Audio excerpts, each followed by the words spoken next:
ଜୟ ଜଗନ୍ନାଥ। ଆଜି ଆମେ ଦେଖିବା ଗୋପବନ୍ଧୁ ଜନ ଆରୋଗ୍ୟ ଯୋଜନା, ଯେଉଁଥିରେ କି ଆପଣମାନଙ୍କୁ 5 ଲକ୍ଷ ଟଙ୍କା ମିଳିବ।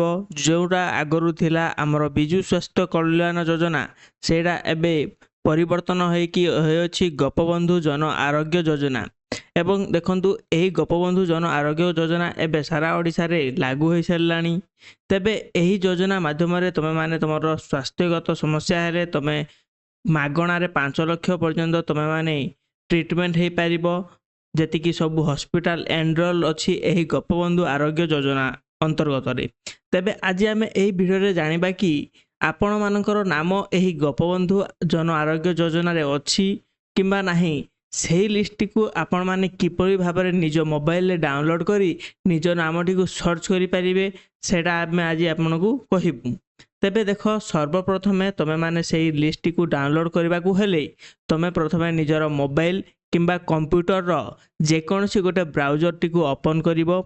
ଦେଖ, ସେଇ ବ୍ରାଉଜରଟି ଖୋଲି ସାରିଲା ପରେ ତୁମେ ବ୍ରାଉଜରରେ GJAY ଓଡ଼ିଶା ତୁମେମାନେ ସର୍ଚ୍ଚ କରିବ, ନଚେତ୍ ଗୋପବନ୍ଧୁ ଜନ ଆରୋଗ୍ୟ ଯୋଜନା ସର୍ଚ୍ଚ କରିବ।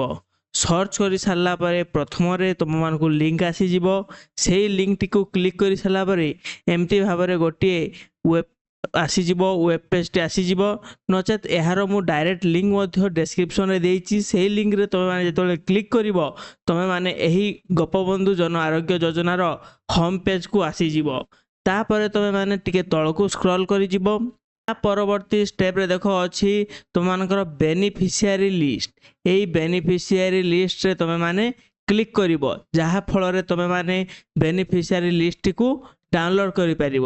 ଦେଖ, ଆମେ ବେନିଫିସିଆରୀ ଲିଷ୍ଟ ଉପରେ ଆମେମାନେ କ୍ଲିକ୍ କରିବା। କ୍ଲିକ୍ କରି ସାରିଲା ପରେ ତାପରେ ଦେଖନ୍ତୁ ଆଉ ଗୋଟେ ପେଜ୍ ଓପନ୍ ହେଇଯିବ। ଷ୍ଟେଟ୍ ନେମ୍ଟି ଅଟୋମେଟିକ୍ ଓଡ଼ିଶା ସିଲେକ୍ଟ ହେଇଯିବ। ତାପରେ ଯେଉଁଟା ରହିଛି ଡିଷ୍ଟ୍ରିକ୍ଟ ନେମ୍, ଏଇ ଡିଷ୍ଟ୍ରିକ୍ଟ ନେମ୍ ଜାଗାରେ ତୁମେମାନେ ନିଜର ଡିଷ୍ଟ୍ରିକ୍ଟଟି ଚୁଜ୍ କରିବ। ତା ପରବର୍ତ୍ତୀ ଦେଖ ବ୍ଲକ୍ ନେମ୍ ଅଛି। ବ୍ଲକ୍ ନେମ୍ ଏଠାରେ ତୁମେମାନେ ସିଲେକ୍ଟ ବ୍ଲକ୍ କରିବ। ତାପରେ ଜିପି ନେମ୍, ନିଜର ଗ୍ରାମ ପଞ୍ଚାୟତ ନେମ୍ଟି ଏଠାରେ ତୁମେମାନେ ସିଲେକ୍ଟ କରିବ। ତାପରେ ମୋବାଇଲ ନମ୍ବର ଲେଖା ଅଛି।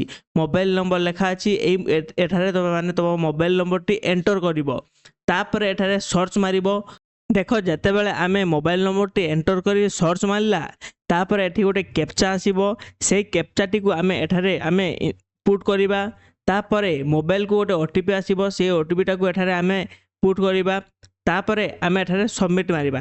ଯେତେବେଳେ ତୁମେମାନେ OTP ଦେଇସାରିବ, ତାପରେ OTP ଭ୍ୟାଲିଡେଟ୍ ସକ୍ସେସଫୁଲି ବୋଲି ଗୋଟେ ସକ୍ସେସର ପପଅପ୍ ଆସିବ। ତାପରେ ତୁମେମାନେ ଏଠୁ ଓକେରେ କ୍ଲିକ୍ କରିବ। ଓକେରେ କ୍ଲିକ୍ କରି ସାରିଲା ପରେ କିଛି ସମୟ ଲୋଡ଼ିଂ ନେବ। ତାପରେ ନିଜ ନିଜ ଗ୍ରାମ ପଞ୍ଚାୟତ କିମ୍ବା ନିଜ ନିଜ ଗାଁର ତୁମେମାନେ ଯେତିକି ସବୁ ହେଲ୍ଥ କାର୍ଡ଼ ଅଛି ସେଗୁଡ଼ିକ ଏଠୁ ତୁମେମାନେ ଚେକ୍ କରିପାରିବ। ଏବଂ ଏଠାରେ ତୁମମାନଙ୍କର ବେନିଫିସିଆରୀ ନେମ୍ ମଧ୍ୟ ରହିଛି। ଏହି ବେନିଫିସିଆରୀ ନେମ୍ରେ ତୁମେମାନେ ନିଜର ନାମ ଖୋଜିପାରିବ। ଏହା ସହ ତୁମେମାନେ ତୁମମାନଙ୍କର ନାମ ଅଛି ନା ନାହିଁ ଜାଣିପାରିବ। ଦେଖ, ଏଠାରେ ତୁମମାନଙ୍କର ବେନିଫିସିଆରୀ ନେମ୍ଟି ସର୍ଚ୍ଚ କରିବ। ତାପରେ ଏଠି ହେଲ୍ଥ ଆଇଡ଼ି ଅଛି। ଏଇ ଯେଉଁଗୁଡ଼ିକ ଏଇଟା ହେଉଛି ହେଲ୍ଥ ଆଇଡ଼ି। ମନେକର ଏଠିରେ ଅଛି ଆକାଶ ଡାଙ୍ଗ, ଏହାର ହେଲ୍ଥ ଆଇଡ଼ିଟି ହେଉଛି ଏଇଟା। ଏଇ ହେଲ୍ଥ ଆଇଡ଼ି ହେଉଛି ଆକାଶ ଡାଙ୍ଗ ନାଁରେ ରହିଛି। ଏଇଭଳି ଭାବରେ ନିଜ ନାମ ତୁମେମାନେ ଏହି ଜନ ଆରୋଗ୍ୟ ଯୋଜନାରେ ଚେକ୍ କରିପାରିବ। ଏବଂ ନିଜ ନାମ ଥିଲେ ତୁମେମାନେ ନିକଟସ୍ଥ ଜନସେବା କେନ୍ଦ୍ରକୁ ଯାଇ ଏବଂ ଆଶା ପାଖରୁ ତୁମେମାନେ ନିଜର ଗୋପବନ୍ଧୁ ଜନ ଆରୋଗ୍ୟ ଯୋଜନାର ହେଲ୍ଥ ଆଇଡ଼ି କାର୍ଡ଼ଟି ପାଇପାରିବ। ଧନ୍ୟବାଦ। ଯଦି ଆପଣମାନଙ୍କୁ ଆମ ଭିଡ଼ିଓଟି ଭଲ ଲାଗିଛି, ତାହେଲେ ଭିଡ଼ିଓଟିକୁ ଲାଇକ୍ କରି ଚ୍ୟାନେଲଟିକୁ ସବସ୍କ୍ରାଇବ୍ କରିଦେବେ।